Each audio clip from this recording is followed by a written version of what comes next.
Hello नमस्कार दोस्तों, आप सभी का आपके अपने YouTube channel arithmetic to advance पर बहुत बहुत स्वागत है। अभी तक हम 2 दिसंबर 2022 के सेकंड शिफ्ट के क्वेश्चन कर चुके हैं पिछले वीडियो के अंदर। आज के इस वीडियो में हम मैथ्स के थर्ड शिफ्ट के क्वेश्चंस को सॉल्व करने वाले हैं। ठीक है, तो चलिए फटाफट से शुरू करते हैं इस क्लास को। और यहाँ पर देखिए क्वेश्चन नंबर फर्स्ट के अंदर आपको दिया गया है, एक बिंदु P से एक वृत्त की स्पर्श रेखा की लंबाई 15 सेंटीमीटर है, बिंदु P केंद्र से 17 सेंटीमीटर की दूरी पर है, वृत्त की त्रिज्या ज्ञात कीजिए। अब यहाँ पर देखिए क्वेश्चन पढ़ते ही आपके दिमाग में अगर आ गया हो कि यहाँ पर यह एक समकोण त्रिभुज बनेगा, तो यहाँ पर समकोण त्रिभुज बनेगा तो यहाँ पर पाइथागोरस प्रमेय अप्लाई करेंगे। तो 17 का स्क्वायर माइनस करेंगे 15 का स्क्वायर, यानी कि 289 में से 225 माइनस करेंगे तो यहाँ पर अंतर जो है इनका 64 आएगा, और 64 का वर्गमूल यहाँ पर 8 हो जाएगा। तो यहाँ पर कुछ लिखने की ज़रूरी भी नहीं पड़ी और हमारा 8 सेंटीमीटर आंसर आ गया।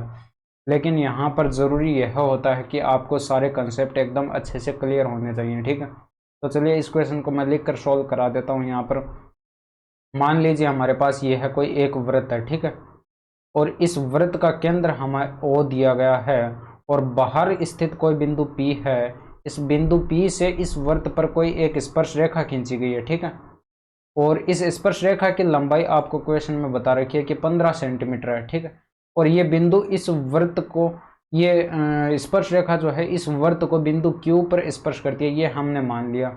और इसके अलावा यहाँ पर दिया गया है कि इस वृत्त के केंद्र को बिंदु P से मिलाने वाली रेखा की लंबाई जो है यहाँ पर 17 सेंटीमीटर है, ठीक है।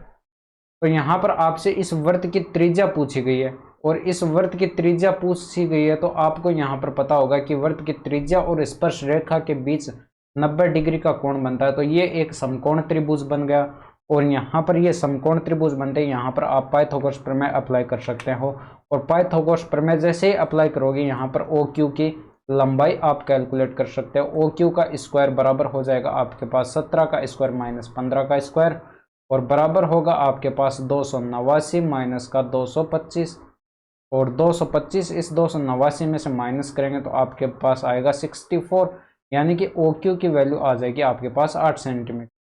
तो ये आपका डायरेक्ट इस तरह से आंसर आ जाएगा 8 सेंटीमीटर।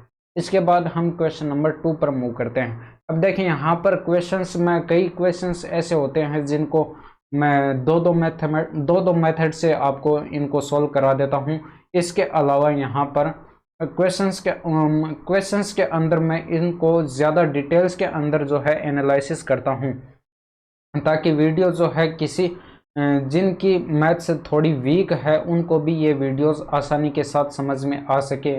इसलिए मैं इनको थोड़ा सा ज़्यादा डीप में लेकर चलता हूँ, जिससे वीडियोस थोड़ी सी लंबी हो जाती है। यहाँ पर देखिए इस क्वेश्चन को मैंने डायग्राम से समझाया, यहाँ पर आपको डायग्राम बनाने की ज़रूरी भी नहीं थी।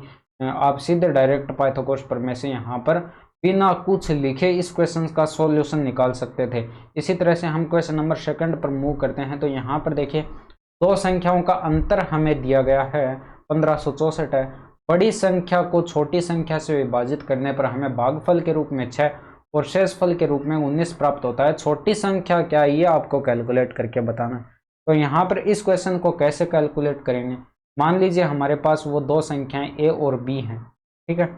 तो यहाँ पर मैंने वो संख्या मान ली A और B हैं, और इन दोनों का अंतर हमें दे रखा है 1564 है, ये हमने मान लिया, ठीक है। तो यहाँ पर इस क्वेश्चन के अंदर मैं आपको पहले शॉर्ट ट्रिक बताऊंगा इसकी, ठीक है, बाद में इसका सेकेंड मेथड भी आपको बता दिया जाएगा। यहाँ पर देखिए A की वैल्यू आप अगर देखें, A बराबर क्या हो जाएगा, A बराबर आपके पास हो जाएगा यहाँ पर यूक्लिड विभाजन प्रमेय का लगा दीजिए। तो यहाँ पर भाज्य बराबर होता है भाजक गुणा भागफल, और यहाँ पर A को B से, यानी कि बड़ी संख्या यहाँ पर A है मैंने मान ली, और यहाँ पर B से इसको डिवाइड करेंगे तो भाजक B होगा, और A बराबर BQ प्लस का R होता है, ठीक है। तो यहाँ पर Q बराबर आपको 6 दिया गया और प्लस के अंदर ये 19 दिया गया, तो ये आपका 6B हो जाएगा। यहाँ पर मैं 6B लिख देता हूँ, ठीक है। अब यहाँ पर इस A की वैल्यू आपको इस इक्वेशन के अंदर यहाँ पर पुट करा देनी है। तो यहाँ पर आपके पास नई लाइन के अंदर आ जाएगा 6B माइनस का प्लस का 19, और इस इक्वल टू आपके पास आ जाएगा, ये माइनस B भी है यहाँ पर, minus B is equal to आपके पास आ जाएगा 1564। यहाँ से सोल्व करेंगे तो इधर 5b बच जाएगा और इधर यहाँ पर 1545 बचेगा। इसके बाद इसको 5 से डिवाइड करेंगे तो ये b बराबर आपको 309 दे देगा। ठीक है, ये तो था आपका डायरेक्ट मेथड, शॉर्ट ट्रिक से ये कैलकुलेट हो जाएगा। लेकिन इसका बेसिक मेथड जो है वो कैसे अप्लाई होता है, यहाँ पर देखिए, इसको ध्यान से एकदम पूरा डिटेल के अंदर लिख कर मैं आपको समझा देता हूँ। ठीक है, इसको बेसिक मेथड से तो यहाँ पर समझा देता हूँ।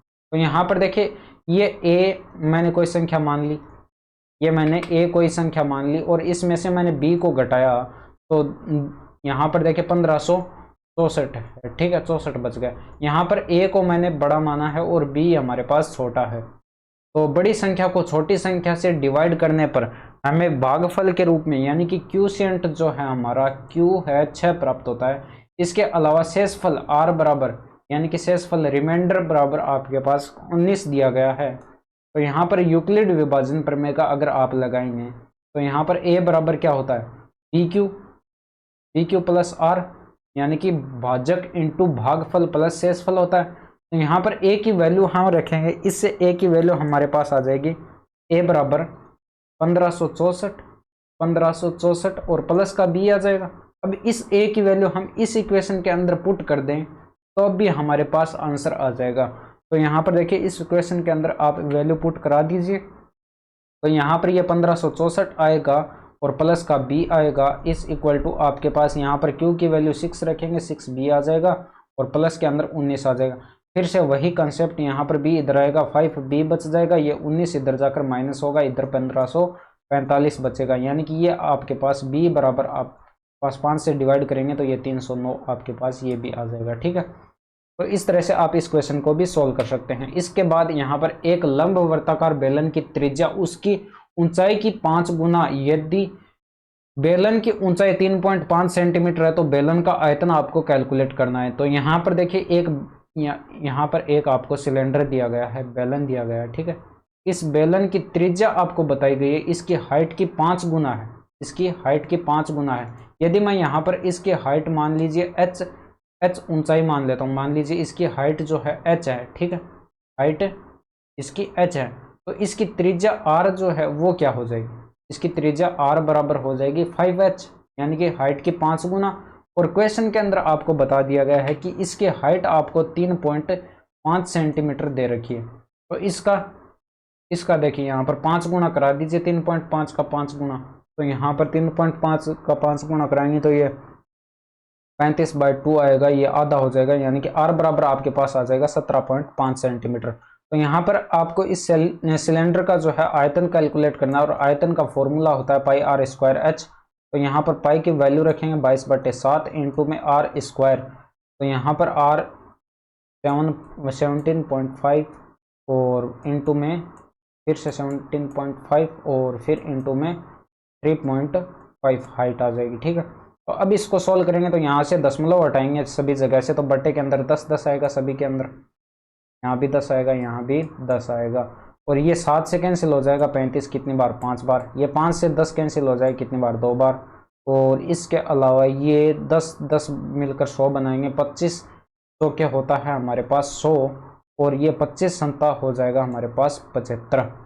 ठीक है, और ये 2 से ये कैंसिल हो जाएगा कितनी बार, 11 बार, तो हमारे पास क्या आ चुका है। अब ऊपर मल्टीप्लाई करा दीजिए, इस 175 को पहले 7 से मल्टीप्लाई करा दीजिए, तो 7 पंजे 35, हासिल बचेगी 3, 7 सत्ते 49 और 3 52 हो जाएगा, और फिर हासिल बचेगी 5, 7 5 हो जाएगा हमारे पास 1225 इंटू 11 आएगा, डिवाइड करेंगे इसको 4 से। अब इसको 11 से भी मल्टीप्लाई करा दीजिए और फिर 4 का भाग दे दीजिए, तो यहाँ पर 11 पंजे 55 हो जाएगा और हासिल 5 आएगी, 11 दूनी 22 और 5 हो जाएगा 27, हासिल 2 आएगी, और 11 दूनी 22 और 2 हो जाएगा हमारे पास 24, हासिल फिर 2 बचेगी, और 11 और 2 हो जाएगा हमारे पास 13, डिवाइड करेंगे 4 से, तो ये 4 तिरका 12 होगा, 3 बार जाएगा, और शेषफल 1 बचेगा, उतारेंगे 4, फिर 4 तिरका 12, ये देखिए 3 3 करके आ रहा है, 3 3 करके हमारे पास ये वाला ऑप्शन राइट हो जाएगा। ठीक है, तो इतना करते ही हमारे पास ये आंसर दे दिया। इसके अलावा आप इसको कंप्लीट डिवाइड भी करेंगे तो यहाँ पर 3368.75 आ जाएगा, ये आप कैलकुलेट करके देख लेना, सेंटीमीटर क्यूब आएगा। ठीक है, इसके बाद यहाँ पर इस क्वेश्चन के अंदर देखिए a + b + c is equal to आपके पास दे रखा है 6, और यहाँ पर आपके पास दे रखा है A square plus B square plus C square is equal to 14 दे रखा है, और A B plus B C plus C A बराबर दे रखा है 11। तो A cube plus B cube plus C cube minus का 3abc आपको कैलकुलेट करके बताना है।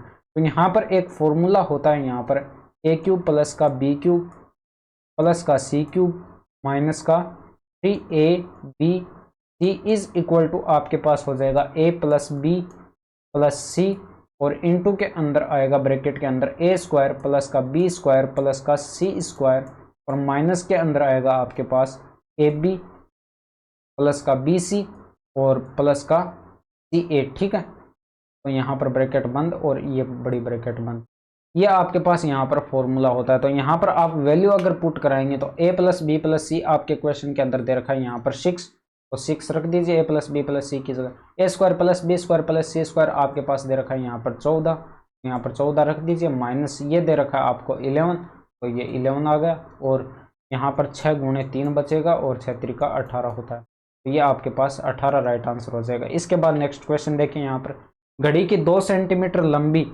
मिनट की सुई की नोक द्वारा 45 मिनट में कितनी दूरी तय की जाएगी, ये आपको कैलकुलेट करके बताना है। तो यहाँ पर आपको पता है कि घड़ी किस प्रकार से दिखाई देती है। यहाँ पर देखिए ये घड़ी है, मान लीजिए इस घड़ी के अंदर एक सुई है मिनट की, जो कि यहाँ पर इस स्थिति पर है। ठीक है, एक यहाँ पर, ठीक है, एकदम यहाँ पर इसकी नोक स्थित है। अब यहाँ पर ये 45 मिनट के अंदर मान लीजिए यहाँ पर आ जाएगी। ठीक है, 45 मिनट के अंदर यहाँ पर आ जाएगी, और यहाँ से लेकर यहाँ तक इसने जो दूरी तय की है वो आपको कैलकुलेट करके बतानी है। यहाँ से लेकर यहाँ तक की दूरी, इस वाले बिंदु से लेकर और इस वाले बिंदु तक की दूरी आपको कैलकुलेट करके बतानी है। तो यहाँ पर ये घड़ी आपको पता है, यहाँ पर घड़ी एक वर्ताकार फॉर्म में होती है, तो यहाँ पर इसकी परिधि जो है, टोटल परिधि आपके पास कितनी हो जाएगी, इसकी परिधि हो जाएगी 2 पाई आर, और यहाँ से यहाँ तक यह इस टोटल दूरी का 3/4 भाग तय करेगा। तो इसका 3/4, 2 पाई आर का 3/4 हम कैलकुलेट कर लेंगे, तो हमारे पास 3/4 इंटू के अंदर आएगा 2 पाई, इंटू में आर की वैल्यू हमारे पास यहाँ पर 2 सेंटीमीटर दे रखी थी क्वेश्चन के अंदर, तो ये 2 रखेंगे, 2 इंटू 2 ये 4 होगा, और ये 4 से कैंसिल, यानी कि 3 पाई आपके पास सेंटीमीटर राइट आंसर होगा। इसके बाद नेक्स्ट क्वेश्चन देखिए, यहाँ पर इस क्वेश्चन के अंदर आपको थोड़ा सा ढंग से विजिबल नहीं हो रहा होगा, इसको जूम करके मैं आपको दिखा देता हूँ। ठीक, क्वेश्चन के अंदर क्या पूछा गया है। इस क्वेश्चन के अंदर देखिए, यहाँ पर एक प्रकाशन कंपनी द्वारा 2018 में एक पुस्तक प्रकाशित करने के लिए किए गए विभिन्न वे निम्नलिखित पाई चार्ट में दिए गए हैं। चार्ट का अध्ययन करें और प्रश्न का उत्तर दें। तो कंपनी का वे यहाँ पर दे रखा है इस तरह से, इस पाई चार्ट के थ्रू। यहाँ पर पूछा गया है एक पुस्तक पर मुद्रित मूल्य लागत मूल्य से 15% अधिक है। यदि किसी पुस्तक पर मुद्रित मूल्य 942 है तो एक प्रति के लिए पेपर की लागत रुपए में कितनी होगी। 1 दशमलव स्थान तक आपको पूर्णांकित भी करना है। तो यहाँ पर पेपर की लागत जो है यहाँ पर 15% दे रखी है इस पाई चार्ट के अंदर। ठीक है, ये आपके पास दे रखी है 10% और 12%, इनको मैं एक बार लिख देता हूँ। ठीक है, तो यहाँ पर ये आपको दे रखा है 10%, ये दे रखा है आपको 12% और ये दे रखा है आपको 15% पेपर की लागत है। यही वाला हम काम में लेंगे। ठीक है, यहाँ पर पेपर की लागत वाला वाइंडिंग दे रखा है आपको 18%, और इसके अलावा आपको दे रखा है ये दे रखा है आपको 20%, और ये दे रखा है आपको 25%। इसके बाद यहाँ पर देखिए क्वेश्चन के अंदर क्या पूछा गया। यहाँ पर क्वेश्चन के अंदर पहले तो हमें दिया गया एक पुस्तक पर मुद्रित मूल्य लागत मूल्य से 15% अधिक है। तो यहाँ पर देखिए लागत मूल्य यहाँ पर लिख देता हूँ, और मुद्रित मूल्य तो इस क्वेश्चन के अंदर देखिए यहाँ पर 15% अधिक दे रखा है। तो 15% की फ्रैक्शन वैल्यू आपको पता है 3/20 होती है। तो यहाँ पर लागत मूल्य अगर 20 है हमारे पास, तो ये मुद्रित मूल्य कितना हो जाएगा, ये 23 हो जाएगा। और 23 की वैल्यू हमारे क्वेश्चन के अंदर दे रखी है कितनी, 942 दे रखी है। ये इसका देखिए यहाँ पर लगभग में अगर इसको कैलकुलेट करें तो यहाँ पर ये लगभग इसका कितना गुणा दे रखा है, यहाँ पर इसका दे रखा है 41 गुणा, यानी कि 23 चौका 92 और 2 बचेगा, शेषफल 22 बचेगा, यानी कि लगभग में देखें तो ये 41 गुणा दे रखा है। और यहाँ पर पेपर की लागत जो है, लागत मूल्य का कितना, 15% है। लागत मूल्य का कितना है, 15% है।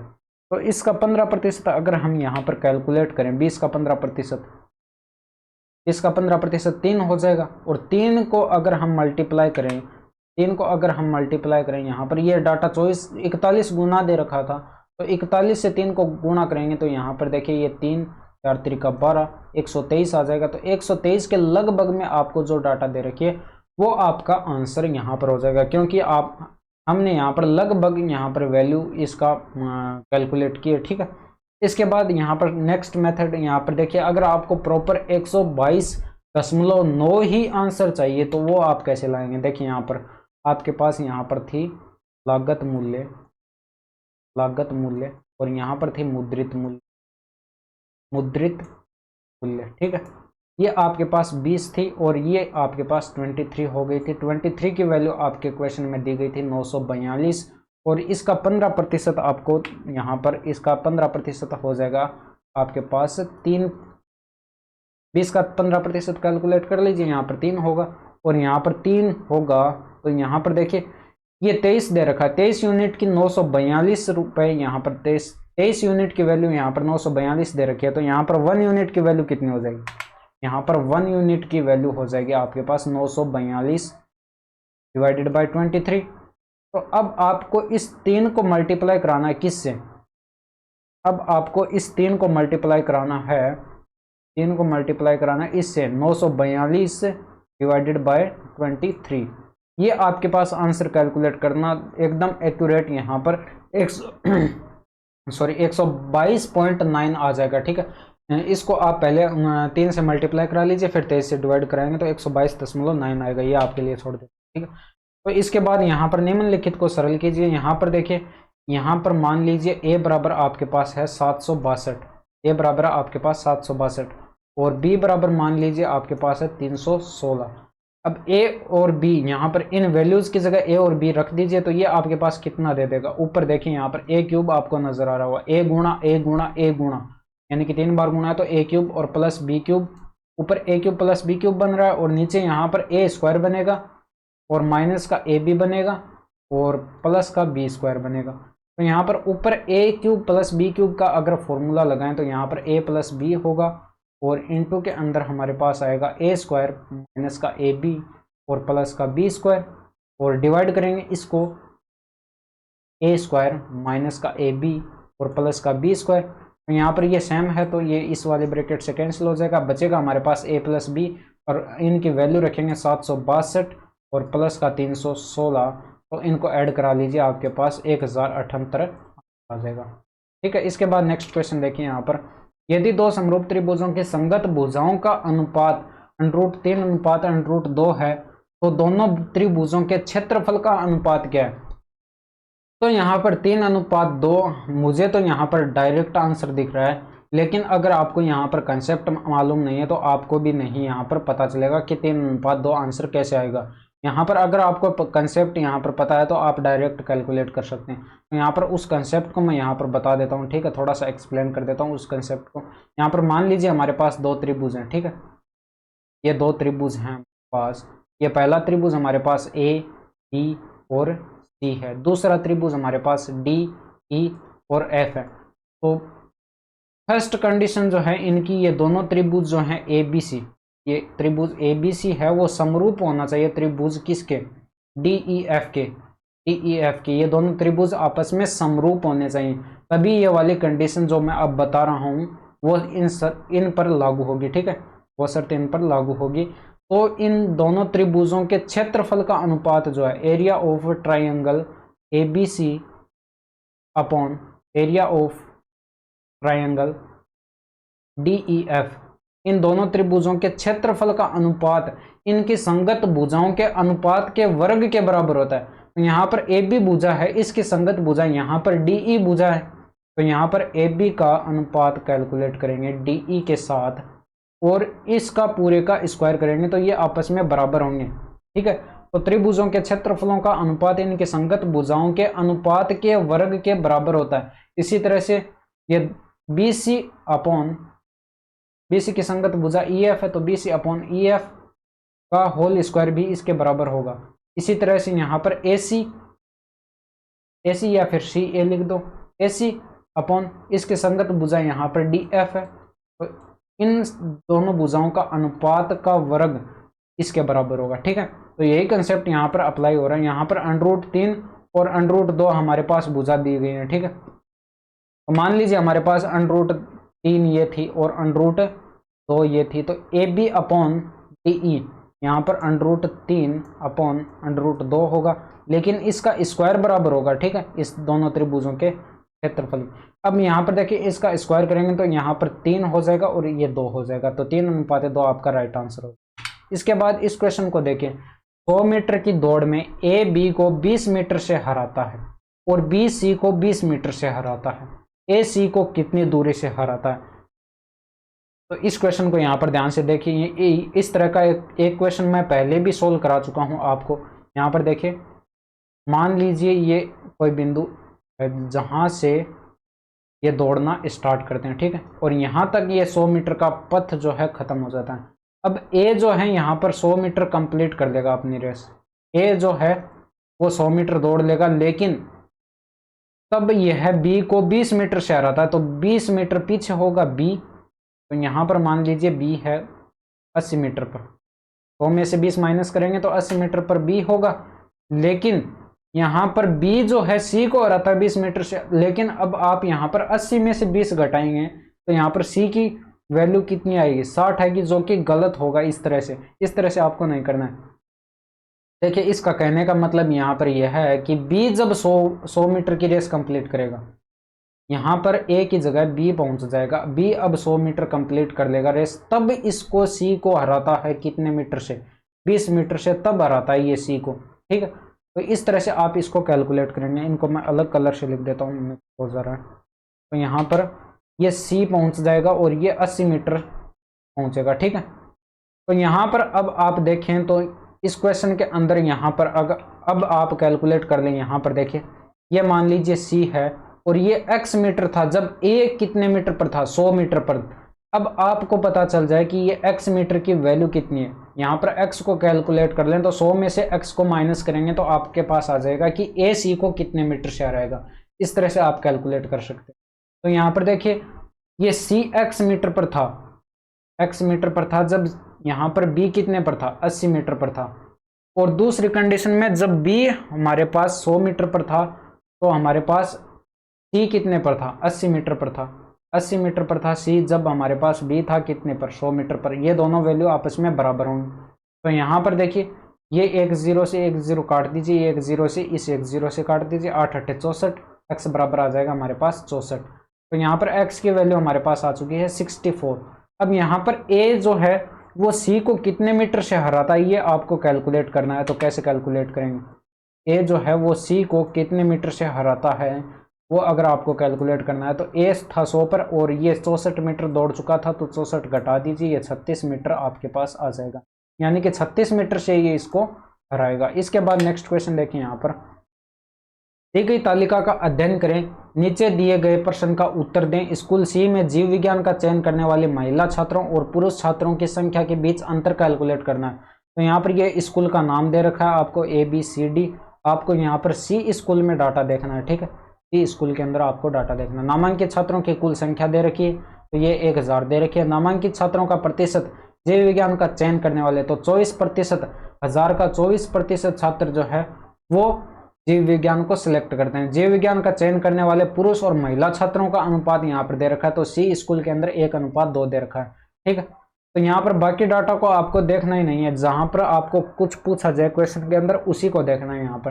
तो ये 24%, 1000 का 24% कितना होता है, यहाँ पर 240 हो जाएगा, कैलकुलेट कर लीजिएगा। ठीक है, तो यहाँ पर अगर आप टोटल कैलकुलेट करें, टोटल पुरुष छात्र और महिला छात्रों की संख्या जिन्होंने जीव विज्ञान को सिलेक्ट कर रखा है, टोटल यहाँ पर कैलकुलेट करें तो ये 3 होगा और 3 की वैल्यू हमारे पास 240 होगी, यानी कि ये इसका 80 गुना दे रखा है ये डाटा। तो हमारे पास ये 80 का, इसको 80 से गुणा करेंगे, इसको 2 को 80 से गुणा करेंगे, इसको 80 से गुणा करेंगे तो 80 दूनी 160 हो जाएगा। ठीक है, और ये 1 को 80 से गुणा करेंगे, 1 को 80 से गुणा करेंगे 1 को 80 से गुणा करेंगे तो यहाँ पर ये 80 ही आएगा, और दोनों का अंतर देखें तो 160 माइनस 80, 80 का ही यहाँ पर डिफरेंस है, तो ये 80 आपका राइट आंसर हो जाएगा। यहाँ पर देखिए ये पुरुष छात्र 80 पुरुष छात्र थे और यहाँ पर महिला छात्राएं 160 थी, तो यहाँ पर इनका अंतर देखें तो 80 था। इसके बाद यहाँ पर कुछ लकड़ी के फर्नीचर की कीमत 3 हाथों से गुजरने पर 65% बढ़ जाती है यदि पहले और दूसरे विक्रेता ने क्रमशः 20% और 25% का लाभ कमाया, तो तीसरे विक्रेता का लाभ प्रतिशत ज्ञात कीजिए। देखिए इस क्वेश्चन को हम दो तरीके से कर सकते हैं। यहाँ पर पहला मेथड जो है मैं आपको यहाँ पर डायरेक्ट बता देता हूँ। फोर्थ ट्रिक इसकी यह होगी, फोर्थ मेथड देख लीजिए पहले। फोर्थ इसका यह होगा कि 20 प्लस 25 का यहाँ पर क्रमागत लाभ कैलकुलेट करना है, तो ये 20 प्लस का 25 होगा और प्लस के अंदर आएगा आपके पास 20 इंटू 25 डिवाइडेड बाय 100, तो ये 20 पंजे 100 और ये 5 से कैंसिल होगा 5 बार, यानी कि 20 प्लस 25 45, 50 आ जाएगा ये टोटल आपके पास। अब यहाँ पर देखिए तीसरा जो है वो मान लीजिए x% का प्रॉफिट प्राप्त करता है, तो ये 50 तो ये दोनों ने प्राप्त कर लिया और प्लस के अंदर x इसने प्राप्त किया तीसरे ने, और प्लस के अंदर x इंटू 50 डिवाइडेड बाय, तो ये 50 से कैंसिल हो जाएगा कितनी बार, 2 बार, तो ये x/2 आएगा। और बराबर आपके पास 3 हाथों से गुजरने के बाद ये बता रखा है कि 65% बढ़ जाती है, तो यहाँ पर ये आपके पास आ जाएगा 50 और प्लस के अंदर x plus x/2 is equal to 65। तो यहाँ पर अगर कैलकुलेट करें तो ये 3x/2 आएगा और ये 50 इधर ले जाकर माइनस करेंगे तो ये यहाँ पर 15 बच जाएगा, ये कैंसिल होगा कितनी बार, 5 बार, और 2 इधर आकर मल्टीप्लाई होगा, तो x बराबर आपके पास आ जाएगा 10%। यही आपका आंसर है। इसके बाद नेक्स्ट मेथड देखें यहाँ पर इसका क्या होगा। नेक्स्ट मेथड वो क्वेश्चन मैंने यहाँ पर इसका सॉल्यूशन मैंने हटाया नहीं है, वो यहीं पर है, ठीक है, ये आपको PDF में प्रोवाइड करा दिया जाएगा। कुछ लकड़ी के फर्नीचर यहाँ पर देखिए, फर्नीचर की कीमत 3 हाथों से गुजरने पर, यहाँ पर देखिए इसको 100 मानकर भी आप कर सकते हैं, लेकिन 100 मानकर आप इसको कैसे करेंगे, ये आपका एक बेसिक मेथड हो जाएगा। वैसे बेसिक मेथड हो जाएगा ये। मान लीजिए यहाँ पर सेलर 1 है, ठीक है, और यहाँ पर सेलर 2 है और यहाँ पर सेलर 3 है, विक्रेता, ठीक है। अब यहाँ पर इसका देखिए यहाँ पर ये मान लीजिए आपके पास इसके लिए यहाँ पर कॉस्ट प्राइस जो है CP जो है वो 100 था, ठीक है, पहले जो CP था वो 100 था। अब ये पहला जो है यहाँ पर 20% का प्रॉफिट प्राप्त करता है, तो यहाँ पर 100 का 20% 20 होगा, यानी कि SP जो है ये सेलिंग प्राइस हो जाएगा इसके लिए 120, यानी कि 20 अधिक में बेच रहा होगा, और यह बेच रहा होगा किसको, S2 को, इसके लिए ये CP होगा, इसके लिए 120 ये CP होगा, क्रय मूल्य होगा, लेकिन इसका SP कितना हो जाएगा, SP ये देखिए 25% का प्रॉफिट कमा रहा है, तो 120 का 25% यहाँ पर कैलकुलेट करेंगे तो 1/4, यानी कि ये 30 आएगा, और ये 150, ठीक है, 150 में इस वस्तु को बेच रहा होगा, किसको, S3 को, तो S3 के लिए ये CP हो जाएगा कितना, 150। अब यहाँ पर देखिए क्वेश्चन के अंदर कहा गया है कि 3 हाथों से गुजरने के बाद इसका मूल्य जो है 65% बढ़ जाता है, तो यहाँ पर पहले 100 था, 100 का 65% 65 ही होगा, ये 165 हो जाएगा। अब यहाँ पर आपके क्वेश्चन के अंदर पूछा गया है, यहाँ पर देखिए क्वेश्चन के अंदर यह पूछा गया है कि तो तीसरे विक्रेता का लाभ प्रतिशत कैलकुलेट करना है आपको। तीसरे विक्रेता का लाभ प्रतिशत कैलकुलेट करेंगे तो यहाँ पर ये कितने का प्रॉफिट कमा रहा है, यह 15 का प्रॉफिट हो रहा है इसे, ठीक है, 15 का प्रॉफिट हो रहा है। 15 का प्रॉफिट कितने पर हो रहा है, 150 पर हो रहा है, और इंटू करेंगे 100, या 15 से 10 बार कैंसिल हो जाएगा, 1/10 की परसेंटेज वैल्यू होती है 10%, तो 10% आपका राइट आंसर हो जाएगी। ये था आपका 100 मानकर। इसके बाद 12वां क्वेश्चन देखें, यहाँ पर देखिए 2, 5, 6 के चतुर्थानुपाती और 6, 8, 9 के चतुर्थानुपाती का अनुपात कैलकुलेट आपको करके बताना है। तो यहाँ पर देखिए मान लीजिए मेरे पास ये कोई 3 संख्या दे रखी A B C, हमें इसका 4th रेशियो यानी कि चतुर्थानुपाती कैलकुलेट करना है। तो चतुर्थानुपाती कैलकुलेट करने का फॉर्मूला क्या होता है, चतुर्थानुपाती बराबर हो जाएगा हमारे पास कितना, ये B को C से मल्टीप्लाई करेंगे, B इंटू C और डिवाइड कर देंगे इसको A से, तो इस तरह से हम चतुर्थानुपाती को कैलकुलेट कर सकते हैं। तो यहाँ पर देखिए, यहाँ पर इस क्वेश्चन के अंदर मैं 2,5,6 इनका चतुर्थानुपाती अगर कैलकुलेट करूँ तो ये होगा हमारे पास 5 गुणे 6 और डिवाइड करेंगे इसको 2 से, तो ये 3 बार डिवाइड हो जाएगा और 5 त्रिका 15। और इसी तरह से हम इसका कैलकुलेट करें 6, 8 और 9 का, तो ये हमारे पास हो जाएगा 8 गुणे 9 और डिवाइड करेंगे इसको 6 से, ये 3 बार 3 से कैंसिल हो जाएगा, ये 2 बार और ये 3 बार कैंसिल हो जाएगा और ये 4 बार कैंसिल हो जाएगा। ठीक है, 4 त्रिका 12 आएगा ये। तो यहाँ पर अब हमें रेशियो कैलकुलेट करना है इन दोनों का। हम कैसे कैलकुलेट करेंगे, देखिए ये 15 और 12 का अनुपात कैलकुलेट करना है, तो 15 को डिवाइड कर दीजिए 12 से, ये 3 से डिवाइड हो रहा है, 5/4 आपका राइट आंसर। इसके बाद इस क्वेश्चन को देखें, यहाँ पर त्रिभुज पी क्यू आर जो क्यू पर समकोण है, इसमें यदि कोट पी बराबर आपके पास दे रखा है √3, तो साइन पी की वैल्यू कैलकुलेट करनी है। यहाँ पर देखिए ये त्रिभुज आपको अब ड्रॉ करने की जरूरत भी नहीं है। यहाँ पर देखिए कोट पी की वैल्यू डायरेक्ट आपको पता होगी कि 60 सॉरी यहाँ पर 30 डिग्री पर कोट 30 डिग्री पर यहाँ पर √3 होता है। ठीक है, यहाँ पर इसकी वैल्यू हो जाएगी आपके पास, कोट 30 डिग्री पर होता है कितना, √3 होता है, यानी कि P की वैल्यू आपके पास कितनी आ जाएगी, 30 डिग्री आ जाएगी। तो आप कैलकुलेट कर सकते हैं यहाँ पर आप कैलकुलेट कर सकते हैं कि साइन P यानी कि साइन 30 डिग्री की वैल्यू कितनी हो जाए, तो साइन 30 डिग्री की वैल्यू 1/2 होती है। ये आपका राइट आंसर हो जाएगा। इसके बाद नेक्स्ट क्वेश्चन देखिए, यहाँ पर 12% साधारण ब्याज पर 4 वर्षों में 5,664 के ऋण को कौन सी वार्षिक किस्त से भुगतान किया जाएगा, तो ये आपको कैलकुलेट करना है। तो इस तरह के क्वेश्चन के अंदर आपको एक फॉर्मूला याद रखना है। वो फॉर्मूला क्या है, यहाँ पर I बराबर हो जाएगा आपके पास 100A।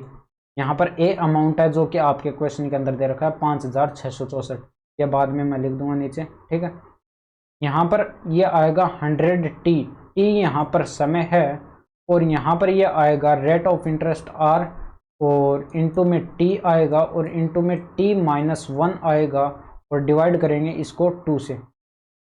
ठीक है, तो ये हमारे पास यहाँ पर फॉर्मूला होता है। इस फॉर्मूले के अंदर हमें बस वैल्यू पुट कराना है। यहाँ पर देखिए, यहाँ पर आपके पास ए दे रखा है, अमाउंट दे रखा है कितने का, 5,664 का अमाउंट दे रखा है और इसके अलावा आपके पास यहाँ पर टी दे रखा है 4 ईयर्स यानी कि 4 साल दे रखा है आपको, और यहाँ पर आपको रेट ऑफ इंटरेस्ट आर बराबर दे रखी है कितनी, 12% दे रखी है।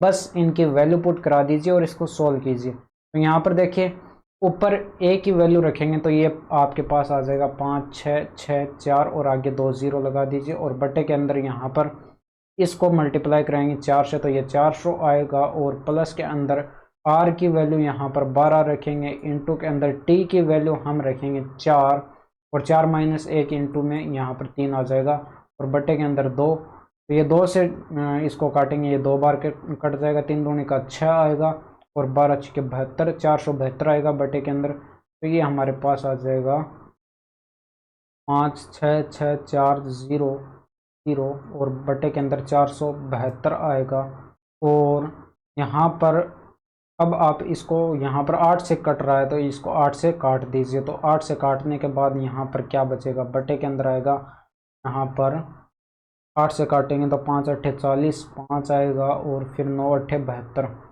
ये ठीक है, तो 59 आ गया। ऊपर 8 से इसको डिवाइड करेंगे तो 7 8 56 और यहाँ पर 0 आएगा और फिर 8 8 64, तो ये आपके पास आगे 2 0 आ जाएगा। इसको डिवाइड करेंगे तो यहाँ पर ये एक बार जाएगा भाग और फिर एक 11 बचेगा, शेषफल उतारेंगे 8 118, ये 2 बार जाएगा और आगे 2 0 आ जाएंगे। ठीक है, तो ये 1200 आपके पास राइट आंसर आ जाएगा इसका। इसके बाद यहाँ पर देखिए सुनील ने एक पंखा अंकित मूल्य पर 10% की छूट पर खरीदा, यदि उसने इसे 15% की छूट पर खरीदा होता तो उसे 400 की बचत होती। पंखे का अंकित मूल्य ज्ञात कीजिए। तो पहले इसका शॉर्ट ट्रिक देख लीजिए, आप शॉर्ट मेथड देख लीजिए। देखिए यहाँ पर 10% जो है छूट पहले खरीद रहा था 10% पर, यदि उसने 15% की छूट पर खरीदा होता तो यहाँ पर इनका प्रतिशत में डिफरेंस देखें तो कितना है, 5 का डिफरेंस है 5%। तो उसे कितने प्रतिशत की बचत होती है यहाँ पर, कितने रुपए की बचत होती है यहाँ पर देखिए, प्रतिशत में तो 5% की, और इसकी वैल्यू दे रखी है आपको 400। तो यहाँ पर इसको, यहाँ पर आपको पता है अंकित मूल्य 100% होता है, तो यहाँ पर आपको कैलकुलेट करना है अंकित मूल्य कैलकुलेट करना, तो 100% इसको बनाने के लिए 20 से दोनों साइड मल्टीप्लाई कराएंगे, तो ये 20 से मल्टीप्लाई कराएंगे तो ये 100% आएगा, और इधर 20 से मल्टीप्लाई कराएंगे तो ये 8000 हो जाएगा। तो 8000 आपका राइट आंसर हो जाएगा। ये तो था इसका शॉर्ट मेथड, लेकिन अगर आप इसको बेसिक से करना चाहें तो इसको बेसिक से कैसे करेंगे देखिए, तो बेसिक से आप करना चाहें तो बेसिक से इस क्वेश्चन को कैसे करेंगे। यहाँ पर देखिए, मान लीजिए मार्क प्राइस, अंकित मूल्य जो है वो MP मार्क प्राइस, ठीक है, शॉर्ट में लिख रहा हूँ। इसके बाद 10% की छूट पर खरीदा होता है, यानी कि मार्क प्राइस पर 10% की छूट, तो 10% की छूट यानी कि मार्क प्राइस का 90% कैलकुलेट कर लीजिए, ये SP रहा होगा, ठीक है, सेलिंग प्राइस रहा होगा। इसके बाद यहाँ पर खरीदा होता तो सॉरी यहाँ पर क्रय मूल्य रहा होगा, और यहाँ पर ये 15% की छूट पर खरीदा होता, तो यहाँ पर यदि ये 15% की छूट पर खरीदता यानी कि मार्क प्राइस का 85% कैलकुलेट करेंगे, ठीक है। अब इन दोनों का अंतर कैलकुलेट करेंगे तो कितने की बचत होती है, यानी कि पहले की तुलना में इसे 400 रुपए की बचत हो जाती है। तो पंखे का अंकित मूल्य कैलकुलेट करना है, इसको सॉल्व कर लीजिए तो यहाँ पर 100 LCM आ जाएगा, तो मार्क प्राइस इंटू में बचेगा 5 divided by 100 is equal to आपके पास आ जाएगा 400। 5 से कैंसिल करेंगे तो ये 80 आएगा, 5 8 40 होता है, 80 आएगा, और ये 100 से इधर मल्टीप्लाई करेंगे तो ये mark price MP is equal to आपके पास आ जाएगा 8000। ठीक है, ये दो मेथड मैं आपको बता दिए। इसके बाद नेक्स्ट मेथड, नेक्स्ट क्वेश्चन को देखिए। यहाँ पर यदि एक पुरुष या 2 महिलाएं या 4 लड़के या 5 लड़कियां किसी काम को 39 दिनों में पूरा कर सकते हैं, तो यहाँ पर देखिए एक पुरुष है 2 महिलाएं हैं, 2 महिलाएं वुमेन, W से लिख दीजिए, 4 लड़के हैं, 4 बॉयज, 5 गर्ल्स हैं, लड़कियां हैं, किसी काम को 39 दिन में पूरा कर सकते हैं, तो एक पुरुष, एक महिला, एक लड़का और एक लड़की मिलकर उसी काम को कितने दिन में पूरा करेंगे। तो इसको कैलकुलेट करने के लिए यहाँ पर देखिए, इसके गुणा में 1 मान सकते हैं भाई, एक पुरुष है तो यहाँ पर 1 2 और 4 और 5 का LCM अगर हम लेंगे यहाँ पर 20 आएगा, ठीक है। तो इनका सभी का एक साथ अगर हम रेशियो कैलकुलेट करें, ठीक है, इनका LCM तो हमारे पास 20 आया था, और इनका अगर हम रेशियो कैलकुलेट करें एक साथ, मैन का वुमेन के साथ, फिर बॉय के साथ, फिर गर्ल्स के साथ, तो 20 को डिवाइड करेंगे 1 से तो यहाँ पर 20 आएगा, और 20 को डिवाइड करेंगे 2 से ये 10 आएगा, और 20 को डिवाइड करेंगे 4 से ये 5 आएगा, और 5 से डिवाइड करेंगे तो ये 4 आएगा 20 को, ठीक है।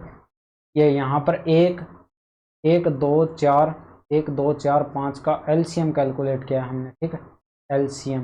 ये आप अगर दोबारा PDF देखें तो आपको यहाँ पर पता चल जाए, ठीक है। तो LCM इसको 20 आया था और 20 को हमने डिवाइड कर दिया इनसे, तो ये हमारे पास इनका रेशियो आ चुका है, ठीक है। अब ये क्षमताओं का रेशियो आया है, ठीक है, हमारे पास ये इनकी क्षमताओं का रेशियो आ चुका है। अब हम टोटल वर्क हम जो है कैलकुलेट कर सकते हैं। टोटल वर्क कैसे कैलकुलेट करेंगे, तो टोटल वर्क हमारे पास हो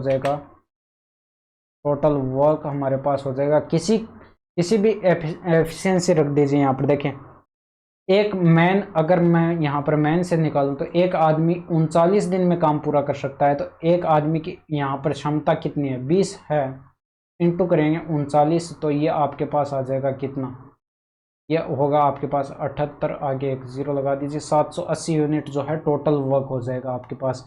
यहाँ पर अगर ये लेकर भी करते तो यहाँ पर देखिए वुमेन की एफिशिएंसी 10 है, तो 10 गुणे 2 यानी कि 20 आता, और 20 को 39 से मल्टीप्लाई कराते तो भी आपके पास 780 ही आता। और क्वेश्चन के अंदर हमसे पूछा गया है, अब यहाँ पर क्वेश्चन के अंदर हमसे पूछा गया है कि यदि,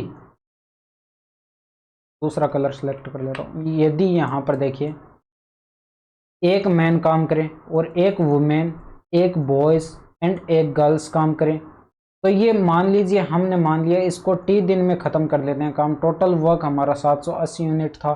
तो यहाँ पर मैन की एफिशिएंसी 20 होगी, प्लस के अंदर वुमेन की 10 होगी, प्लस के अंदर इसकी 5 और इसकी 4, इनको ऐड करा दीजिए और 780 के अंदर इनका भाग दे दीजिए। तो आपके पास टी की वैल्यू आ जाएगी 780 डिवाइडेड बाय, और इनको ऐड करेंगे तो ये 30 39 आएगा, और 39 से इसको डिवाइड करेंगे तो आपके पास 20 आ जाएगा। यानी कि टोटल जो समय है आपको 20 दिन लगेगा इनको काम करने में। इसके बाद नेक्स्ट क्वेश्चन देखिए यहाँ पर 2040 और 391 का महत्तम समापवर्तक HCF कैलकुलेट करना है। तो यहाँ पर HCF आप दो मेथड से कैलकुलेट कर सकते हैं। देखिए यहाँ पर बड़ी संख्या ये है 2040 दे रखी है आपको, और इसको डिवाइड करेंगे आप 391 से। जो भी शेषफल यहाँ पर नीचे बचेगा उस शेषफल का भाग देंगे फिर से 391 में, फिर यहाँ पर जो भी शेषफल बचेगा उसका भाग देंगे इसके अंदर। तो इस तरह से आप कैलकुलेट करते आ रहे हैं HCF,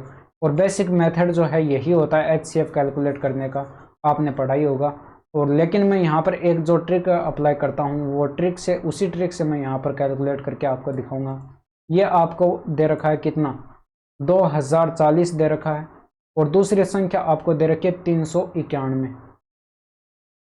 तो यहाँ पर देखिए ये बहुत ज़्यादा छोटी है, लेकिन इसको लगभग इसको अगर इसके बराबर लेकर जाएं तो यहाँ पर देखिए ये 400 गुणा है, 400 के लगभग ये संख्या है। तो इसको अगर हम 5 से मल्टीप्लाई करें तो ये 2000 के आसपास जा सकती है। तो यानी कि इसका 5 गुणा करेंगे तो 5 एकम 5 9 5 45 का 5 हासिल 4 और 5 3 का 15 और 4 हो जाएगा हमारे पास 1995 आ जाएगा।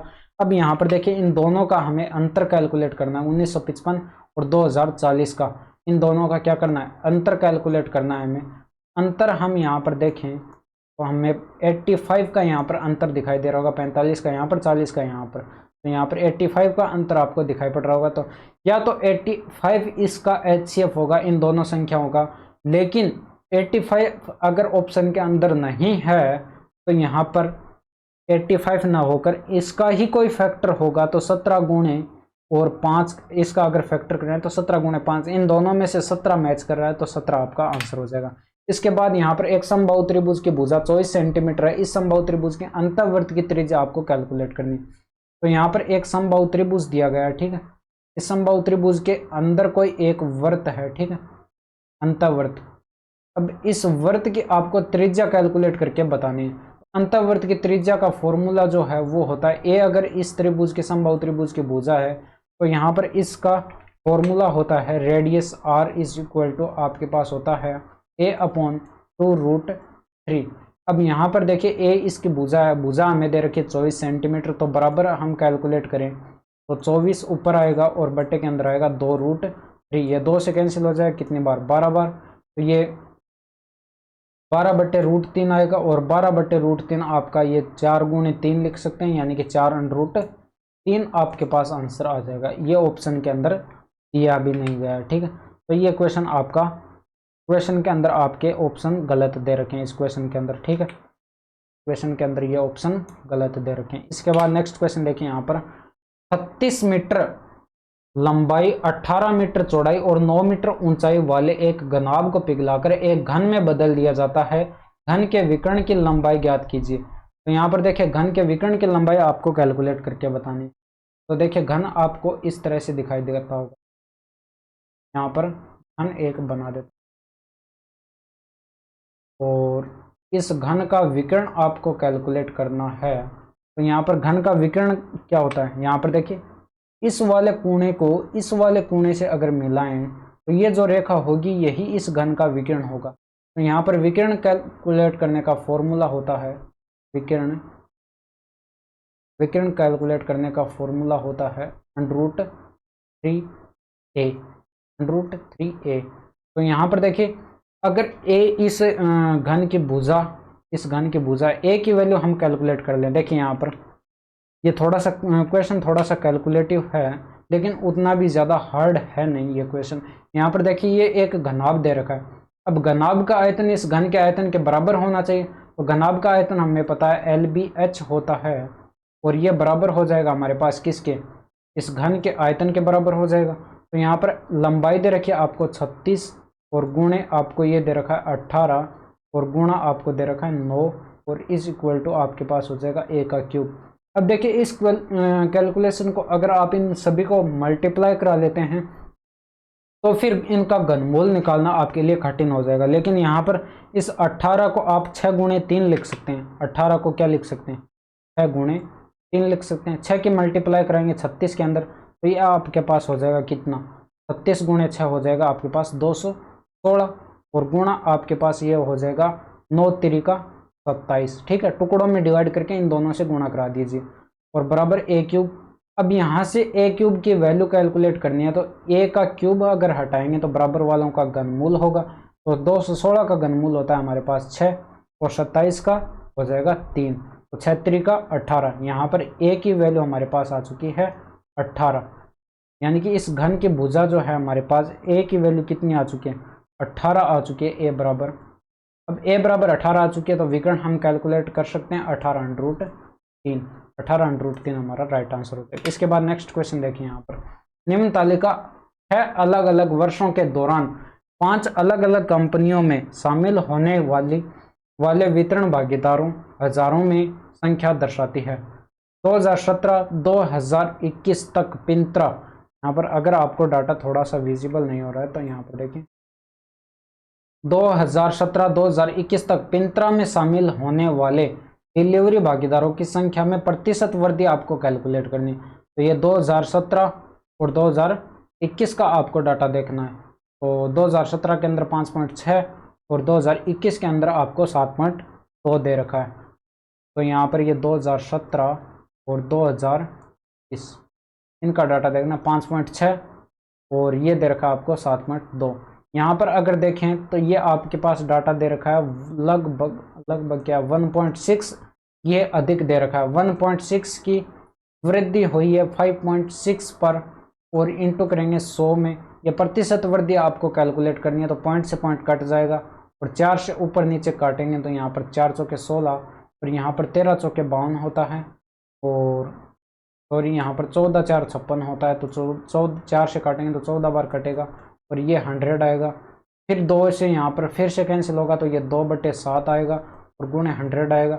अब यहाँ पर देखिए 1/7 की 14 सही 1/7 की प्रतिशत वैल्यू जो है यहाँ पर होती है 14 से 2/7%। तो ये हो जाएगी आपके पास 28 सही 4/7% और इसकी अगर कैलकुलेट करें हम पॉइंट के बाद तो 28 पॉइंट करके कुछ आंसर आएगा। इसके बाद नीचे दी गई तालिका 2 वर्षों में 5 कंपनियों के उत्पादन को दर्शाती है। तो यहाँ पर J1 आपको दिया गया है वर्ष Y1 Y2 में A का औसत उत्पादन। अब यहाँ पर देखिए Y1 और Y2 में वर्ष A का उत्पादन, इस वर्ष A का उत्पादन देखना, ठीक है। वर्ष Y1 और Y2 में कंपनी A का उत्पादन देखना है, सॉरी। यहाँ पर देखिए इनका अगर हम देखें तो यहाँ से हम J की वैल्यू कैलकुलेट कर सकते हैं, J1 की वैल्यू कैलकुलेट कर सकते हैं। ये 150 होगा, 150 डिवाइडेड बाय 2 करेंगे ये 75 आ जाएगा। यहाँ से J2 की वैल्यू कैलकुलेट कर सकते हैं। J2 बराबर कितना होगा, वर्ष Y1 और Y2 में B, C और D के कुल उत्पादन का योग। तो यहाँ पर देखिए वर्ष Y1 और Y2 में ये देखिए B, यहाँ पर ये C और D का कुल उत्पादन ये है। तो इन सभी का योग कैलकुलेट कर लीजिए। ये 120 और 80 200 हो जाएगा, 250 हो जाएगा और फिर यहाँ पर 250 और 30 हो जाएगा, ये 280 और 280 360 हो जाएगा और 360 और 90 ये 450 हो जाएगा। तो ये आपके पास डाटा आ जाएगी 450। आपको J2/J1 कैलकुलेट करना है, J2/J1 कैलकुलेट करना बाद में बताएगा, ठीक है। तो ये 450 डिवाइडेड बाय 75 करेंगे तो ये यहाँ पर देखिए 25 से डिवाइड करेंगे तो 25 3 75 और 25 से कम 25 और शेष फल बचेगा यहाँ पर 20, 200 8 बार जाएगा, 6 त्रिका 18 6 बार कट जाएगा, ये 6 आपका राइट आंसर आ जाएगा। इसके बाद नेक्स्ट क्वेश्चन देखिए यहाँ पर, ये क्वेश्चन देखिए यहाँ पर इंग्लिश के अंदर प्रिंट हो रखा है। इस क्वेश्चन को मैं समझा देता हूँ। यहाँ पर in an election between 2 candidates, यानी कि एक इलेक्शन होता है 2 उम्मीदवारों के बीच और 12% of voters did not cast their votes, यानी कि 12% मतदाताओं ने अपना वोट नहीं डाला। The winner by obtaining 68% of the total votes defeated his contestant by 2880 votes, यानी कि जो विजेता है उसने 68% टोटल वोट्स का प्राप्त किया और उसने अपोजिट यानी कि दूसरे उम्मीदवार को 2880 वोट से हरा दिया। What was the total number of voters who cast their votes in the election, यानी कि जिन लोगों ने वोट डाला है उन उम्मीदवारों की संख्या आपको कैलकुलेट करके बतानी। तो यहाँ पर आपको पता है कि टोटल वोट जो है 100% होते हैं, 100% पड़ते हैं, लेकिन यहाँ पर बताया गया कि 12% लोगों ने वोट अपना नहीं डाला, तो यानी कि 88% लोगों ने अपना वोट डाला था। अब क्वेश्चन के अंदर बोला गया कि विनर जो है यानी कि विजेता है उसने टोटल वोट्स का 68% प्राप्त कर लिया, तो 88% का 68 इसने प्राप्त कर लिया। तो लूजर यानी कि हारने वाला 20% प्राप्त किया होगा। भाई 68 इसने प्राप्त कर लिया तो 20% इसने प्राप्त किया होगा। अब यहाँ पर अगर प्रतिशत में देखें तो ये इससे कितने प्रतिशत अधिक वोट प्राप्त किया होगा, तो ये 48 वोट जो है अधिक प्राप्त किया होगा। और 48 वोट की यहाँ पर वैल्यू दे रखी है 2880, और 2880 यहाँ पर देखें तो आपको 60 गुना ये डाटा दिखाई पड़ रहा होगा, ये इसका 60 गुना डाटा दिखाई पड़ रहा होगा। तो ये टोटल वोट्स की संख्या आपके पास कितनी हो जाएगी, टोटल वोट्स आपके पास हो जाएंगे 88 को मल्टीप्लाई करा दीजिए 60 से, तो ये 8 छके 48 होगा और हासिल बचेगी 4, 8 छके 48 और 4 हो जाएगा आपके पास 52 और आगे एक जीरो लगा दीजिए, तो 5280 वोट्स टोटल वोट्स पड़े होंगे। इसके बाद यहाँ पर इस क्वेश्चन के अंदर देखें k की पावर 4 प्लस 1 अपॉन k की पावर 4 ये दे रखी है, तो k की पावर 3 प्लस 1 अपॉन k की पावर 3 का आपको मान बताना है। तो यहाँ पर इस क्वेश्चन को सोल्व करेंगे तो यहाँ पर देखिए k square plus 1 upon k square का होल स्क्वायर इस तरह से कैलकुलेट करेंगे तो ये बराबर वाला 2 अधिक होगा, यानी कि 2 इसमें जोड़ना होगा, तो ये 196 हो जाएगा। और 196 जो है 14 का स्क्वायर होता है, दोनों तरफ से स्क्वायर हट जाएगा, यानी कि k square plus 1 upon k square की वैल्यू आपके पास आ जाएगी 14। इसी तरह से दोबारा से अगर हम यही कंसेप्ट अप्लाई कराएंगे तो यहाँ पर k प्लस 1 अपॉन k का होल स्क्वायर बराबर इसमें 2 ऐड फिर से होगा, ये 16 हो जाएगा, और 16 4 का स्क्वायर होता है, तो यहाँ पर k प्लस 1 अपॉन k की वैल्यू आपके पास आ जाएगी कितनी, 4। तो यहाँ पर आपको कैलकुलेट करना था k की पावर 3 और प्लस 1 अपॉन k की पावर 3 कैलकुलेट करना था, तो ये आपके पास हो जाएगा कितना, 4 का क्यूब। भाई k प्लस 1 अपॉन k की वैल्यू आपके पास अब दे रखिए कितनी, 4 दे रखिए, तो ये 4 का क्यूब माइनस का 3 गुणे 4, माइनस का 3 गुणे 4, ये आपका 4 का क्यूब हो जाएगा कितना, ये 64 हो जाएगा, और माइनस होगा इसके अंदर 12, और 12 इसमें से माइनस करेंगे तो आपके पास 52 आपका राइट आंसर होगा। ठीक है, इसके बाद नेक्स्ट क्वेश्चन देखिए 24 नंबर। यदि एक व्यक्ति यात्रा पर 1/x किलोमीटर प्रति घंटा की चाल से चलता है और 1/x स्क्वायर किलोमीटर प्रति घंटा की चाल से लौटता है तो यात्रा के लिए उसकी औसत चाल क्या है। तो देखिए यहाँ पर पहले तो इसका शॉर्ट मेथड देख लीजिए। शॉर्ट अगर आप देखना चाहें तो यहाँ पर आपको पता होना चाहिए, औसत चाल का फॉर्मूला पता होना चाहिए। औसत चाल अगर आपको कैलकुलेट करनी है, 2 चाल दे रखे हैं, मान लीजिए हमारे पास a और b 2 चाल हैं, तो 2ab upon a plus B करके कैलकुलेट करते हैं। यहाँ पर अगर वैल्यू रखेंगे तो 2 इंटू, यहाँ पर अगर हम वैल्यू रखेंगे तो यहाँ पर 2 इंटू आपके पास ऊपर हो जाएगा a आपके पास 1/x दे रखा है पहली चाल, दूसरी चाल आपके पास 1/x स्क्वायर दे रखी है, और बटे के अंदर आएगा क्या, यहाँ पर बटे के अंदर आएगा 1/x प्लस 1/x का स्क्वायर। और यहाँ पर अगर आप कैलकुलेट करें तो बटे के अंदर यहाँ पर x क्यूब होगा, और बटे के अंदर यहाँ पर भी x क्यूब एलसीएम आ जाएगा। ठीक है, x क्यूब से x क्यूब कैंसिल हो जाएगा, और यहाँ पर आपके पास अब बचेगा, ऊपर बचेगा 2 और नीचे आ जाएगा, यहाँ पर लघुत्तम लेंगे तो ऊपर x स्क्वायर प्लस x, बटे के अंदर x क्यूब आया था वो ऊपर वाले x क्यूब से कैंसिल हो जाएगा, तो 2/x प्लस x स्क्वायर यहाँ पर दिखाई दे रहा है, ये आपका राइट आंसर होगा।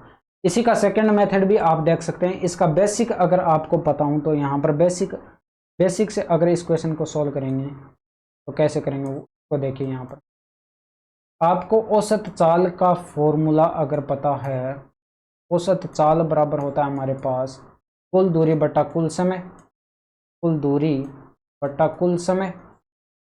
तो कुल दूरी बटा कुल समय अगर हम कैलकुलेट करें तो यहाँ पर कुल दूरी हमारे पास मान लीजिए, वो दूरी मान लीजिए यहाँ से लेकर यहाँ तक d थी, ठीक है। अब यहाँ पर देखिए 1/x किलोमीटर प्रति घंटा की चाल से ये d दूरी तक गया, ठीक है, और 1/x स्क्वायर किलोमीटर प्रति घंटा की चाल से फिर से लौटा, यानी कि टोटल कुल दूरी आपके पास कितनी हो गई, 2d हो गई। तो यहाँ पर कुल दूरी आपके पास हो गई 2d, और डिवाइड करेंगे इसको इससे, कुल समय से। अब देखिए यहाँ पर d दूरी जाते समय 1/x चाल से तय की थी, तो ये d दूरी 1/x चाल से तय की थी, तो यहाँ पर समय आपके पास हो जाएगा दूरी बट्टे चाल, वो फॉर्मूला यहाँ पर लगाया तो ये समय हो जाएगा। और यहाँ पर इसी तरह से फिर से लौटते समय इसने 1/x स्क्वायर चाल से इस दूरी को तय किया था, तो 1/x स्क्वायर ये बटे के अंदर आ जाएगा। अगर आप इनको सोल्व करेंगे तो ऊपर आएगा हमारे पास 2d, और बट्टे के अंदर हमारे पास आएगा कितना, dx, ये x ऊपर चला जाएगा और प्लस के अंदर dx स्क्वायर आ जाएगा। d ऊपर और नीचे से कॉमन लेकर कैंसिल कर देंगे, तो अपॉन में 2 अपॉन में x प्लस एक्स स्क्वायर आपके पास राइट आंसर हो जाएगा, ठीक है। तो ये था आपका बेसिक मेथड। इसके बाद यहाँ पर देखिए 25वां क्वेश्चन आपके पास दे रखा है, cot 15 degree, cot 25 degree, cot 45 degree, और कोट 75 डिग्री, और कोट 65 डिग्री। तो इस क्वेश्चन को सोल्व करने के लिए आप देखिए कि इस क्वेश्चन को सोल्व करेंगे तो यहाँ पर देखिए, मान लीजिए यहाँ पर ए और ये कोण ए मान लीजिए और ये कोण बी मान लीजिए। देखिए यहाँ पर cot A into cot B अगर आपको दे रखा हो, ये बराबर 1 होता है, लेकिन कब, जब ए और बी इन दोनों कोणों का योग कितना हो, 90 डिग्री हो। इसी तरह से यही कंसेप्ट 10 के केस में अप्लाई होगा, 10a इंटू 10b बराबर होता है 1 के, कब, जब a प्लस बी आपके पास 90 डिग्री हो।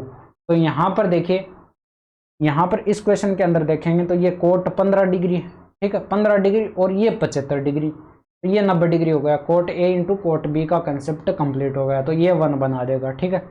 और कोट 45 डिग्री की तो वैल्यू आपको पता ही है कि ये 1 हो ही जाएगा। इसके अलावा यहाँ पर कोट 25 डिग्री और कोट 65 डिग्री, ये भी आपके पास मिलकर क्या बना लेगा, 90 डिग्री बना लेगा। ये कोट 25 डिग्री और ये कोट 65 डिग्री, तो तीनों 3 बार 1 इंटू 1 इंटू 1 आएगा, और ये बराबर 1 के ही हो जाएगा, तो ये आपका राइट आंसर हो जाएगा। तो ये थे आपके 25 क्वेश्चंस।